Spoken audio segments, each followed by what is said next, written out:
여러분, 어저께 한국은행이 경제성장률 전망치에 대해서 발표를 했습니다. 그 내용을 보면 올해 기본은 3%를 성장한다 이렇게 이야기를 했어요. 기본은.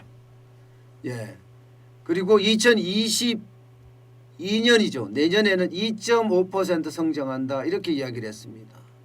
이 기본이라는 것은 지금처럼 현재처럼 이대로 계속 갔을 때 그 이야기거든요. 그러면 여기에 좋은 일이 생기거나 혹은 나쁜 일이 생기면 굉장히 달라질 수도 있다는 이야기잖아요. 만약에 나쁜 일이 생기면요 2.2%까지 떨어진다. 또 저성장의 늪에 빠진다는 거예요. 안 그래도 2020년, 2019년 악재가 계속 거듭돼서 계속 경제성장률이 떨어졌는데 올해도 2.2%면 굉장히 나쁜 수치입니다. 작년에 대한 어떤 기본적으로 기대효과라는 게 있거든요. 기대효과. 그런데 그 기대효과가 무색하게 되는 거죠. 그만큼 떨어질 수도 있다는 거고, 심지어 2022년에는 나쁜 시나리오 갔을 때 악재가 마구 터졌을 때 1.9%까지 내려갈 수 있다 이렇게 이야기합니다.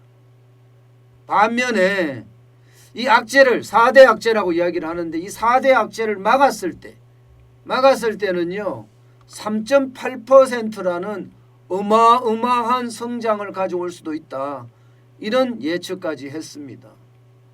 게다가 2022년에도 3.1%까지 성장할 거다 이런 이야기까지 말입니다.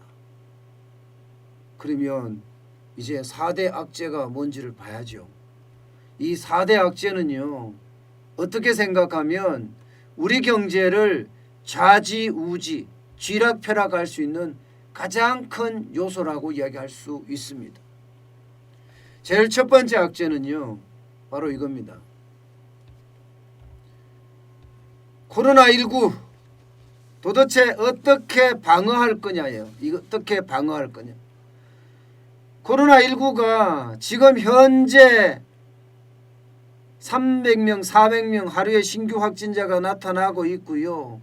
코로나19에 대한 백신이 다음 달에 5만 명 분량이 들어오기 시작을 해서 이제 순차적으로 쭉 들어온다고 하잖아요. 그런데 바로 여기에 차질이 생기면 저성장 늪으로 빠지기가 쉽다 이렇게 지금 이야기를 하고 있습니다. 그도 그럴 것이 지금 우리가 선진국보다가 한 3개월 정도 늦습니다. 코로나 백신 접종이. 물론 빨리 해서 집단 면역을 빨리 발생을 시키면 좋겠지만 지금 일정대로 한다면 2월 말부터 시작을 해서 11월 말에 집단 면역을 완성시키겠다고 했거든요.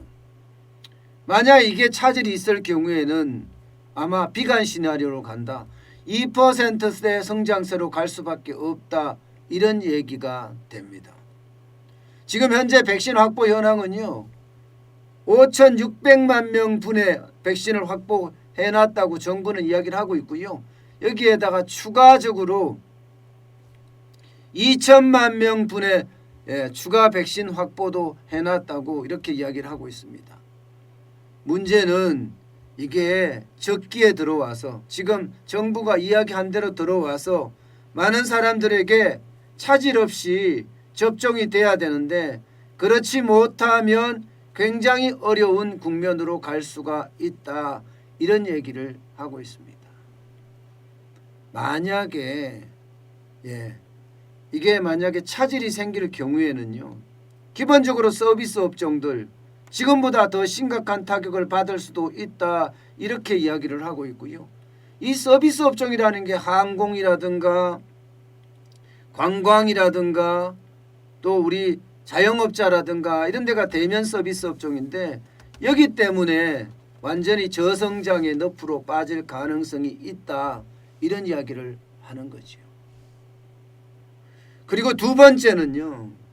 두 번째는 이게 정부 정책과도 아주 긴밀한 연관관계가 있는데 바로 총 요소 생산성이 떨어진다는 사실이에요. 총 요소 생산성이 뭐냐? 쉽게 생각하면 이 잠재 성장률에는요 세 가지 요소가 있습니다. 노동 요소, 자본 요소, 그 다음에 총 요소 생산성입니다. 노동이나 자본은 여러분 알기 쉽게 인력이고 그죠? 돈이잖아요. 총 요소 생산성은요 쉽게 말하면 기업에서 일어날 수 있는 어떤 혁신의 힘이라고 생각하시면 됩니다.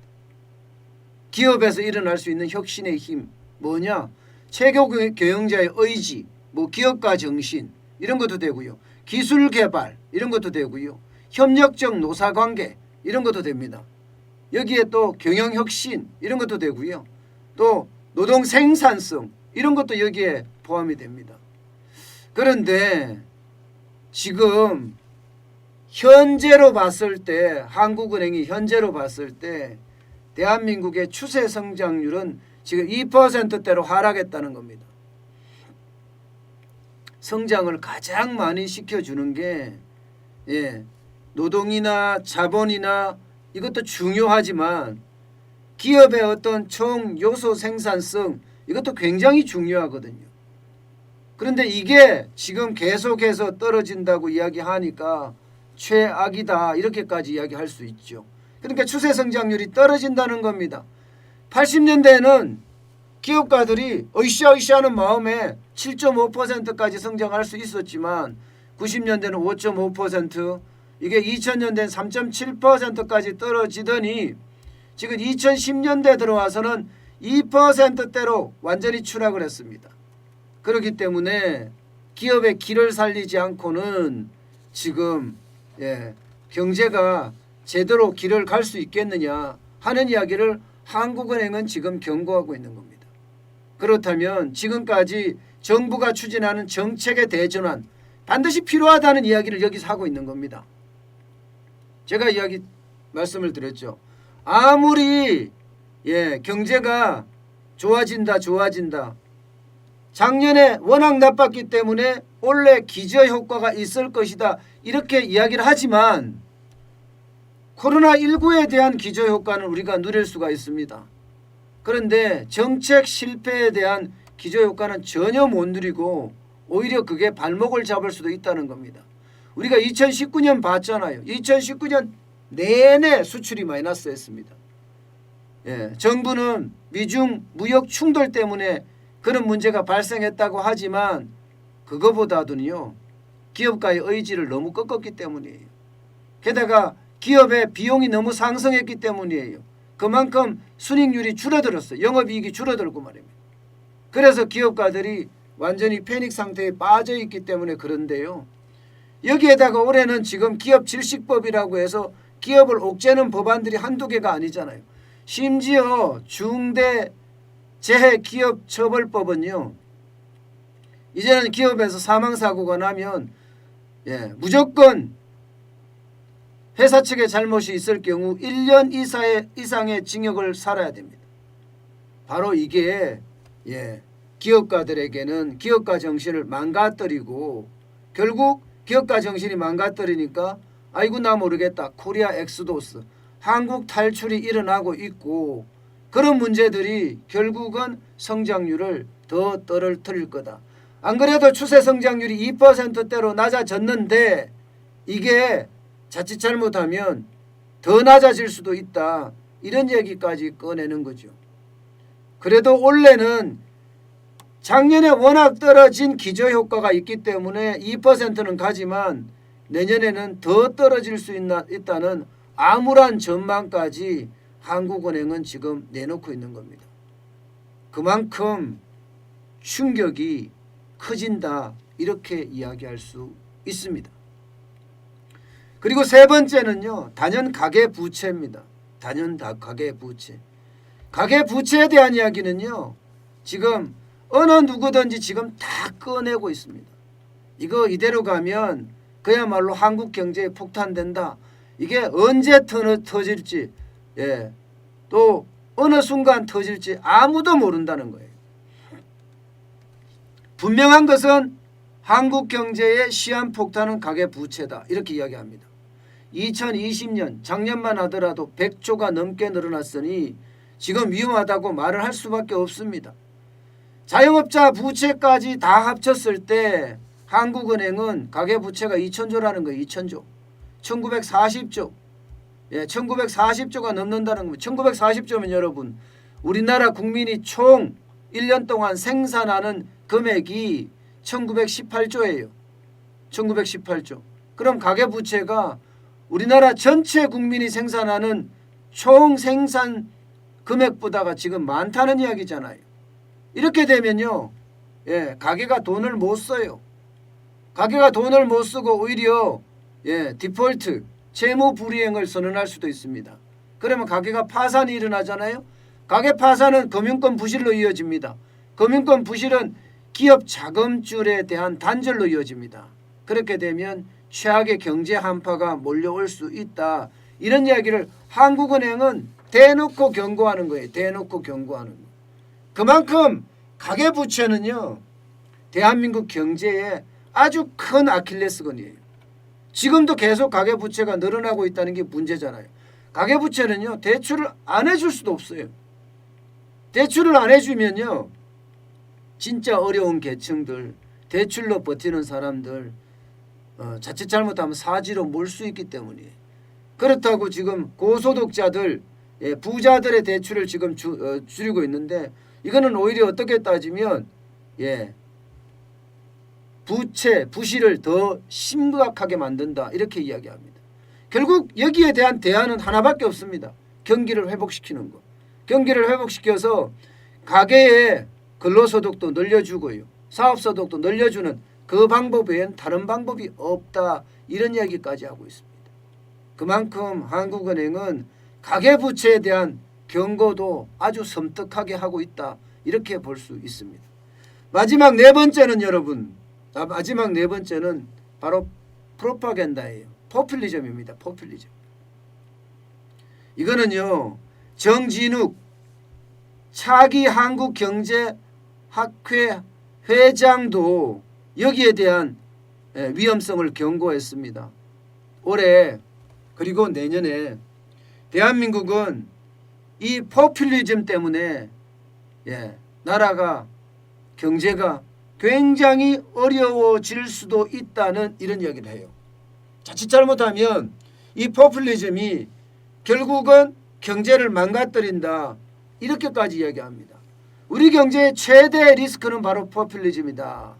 정치가 경제를 망치는 최고 수단이 포퓰리즘인데 어느 때보다 그 리스크가 커졌다. 이렇게 다 진단하고 있습니다.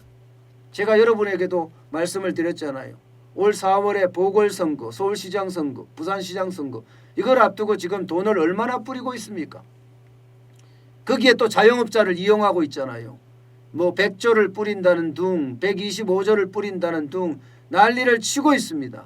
그러면서 사람들에게 더 심각한 양상을 지금 만들어내가고 있거든요. 문제는 여기서 끝나지는 게 아니라는 거예요. 내년 대통령 선거가 3월에 있습니다. 그럼 3월까지 돈을 어떤 식으로 더 뿌릴런지 아무도 모릅니다. 그만큼 우리 경제에 이 포퓰리즘은요.